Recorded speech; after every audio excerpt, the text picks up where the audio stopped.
Assalamualaikum Assalamualaikum warahmatullahi wabarakatuh. Perkenalkan, nama saya Sukriyadi Sakti dari kelompok 6A. Dalam pembahasan kali ini saya membahas tentang kata kunci, yaitu e-learning. Apa sih e-learning itu? E-learning adalah sebuah proses yang dilakukan individu dalam hal mendapatkan perubahan tingkah laku berupa pengetahuan, keterampilan, sikap, dan nilai positif sebagai suatu pengalaman dari berbagai materi yang telah dipelajari. Learning juga merupakan perubahan perilaku yang relatif permanen dalam perilaku atau potensi sebagai hasil dari pengalaman atau latihan itu sendiri.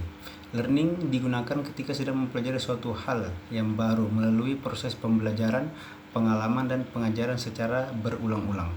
Learning juga diartikan yaitu mempelajari hal yang baru atau mempelajari keterampilan atau pembelajaran itu sendiri.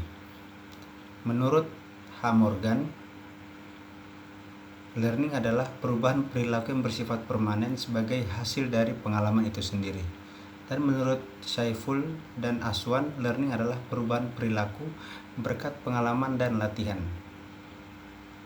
Dengan seiring berjalannya waktu, learning itu sendiri tidak hanya dilakukan di dalam kelas itu sendiri, tetapi juga bisa memanfaatkan media elektronik atau biasanya disebut dengan e-learning.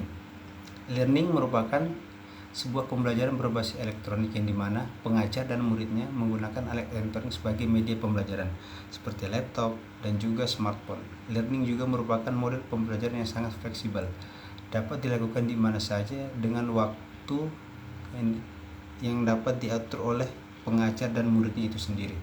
Beberapa gambaran e-learning sebagai pendekatan pendidikan, media teknologi dalam membantu komunikasi, perkembangan, pertukaran informasi, dan sebagai subjek pendidikan.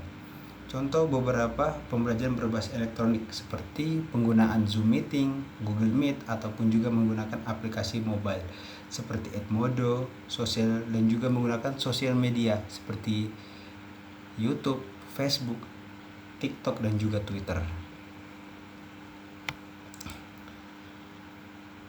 Twitter merupakan salah satu media sosial yang paling populer saat ini. Menurut Anderson dan Jiang pada penelitiannya di tahun 2018, seiring dengan bertambahnya usia remaja, penggunaan Twitter meningkat 24%, yaitu remaja berusia 13 sampai dengan 14 tahun menggunakan situs ini, sedangkan 38% remaja yang berusia 15 sampai dengan 17 menggunakan Twitter untuk berkomunikasi dengan temannya itu sendiri.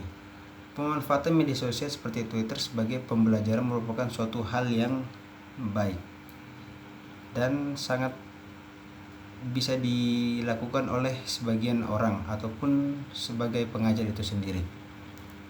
Dalam penelitian yang dilakukan di Kanada, Twitter disebut sebagai alat untuk pengajaran dan pembelajaran konsep, yang dimana dalam hal ini penelitian tersebut menggunakan Twitter sebagai alat pembelajaran, yang dimana pembelajaran itu menggunakan mata pelajaran matematika, yang dimana tujuan dari penelitian tersebut untuk mengeksplorasi bagaimana kehadiran siswa di media sosial Twitter dapat mempengaruhi keterlibatan pembelajaran siswa, yang dimana penelitian ini dilakukan pada siswa kelas matematika di kelas 8 atau kelas 2 SMP untuk di Indonesia itu sendiri. Mungkin itu saja yang dapat saya sampaikan. Wassalamualaikum warahmatullahi wabarakatuh.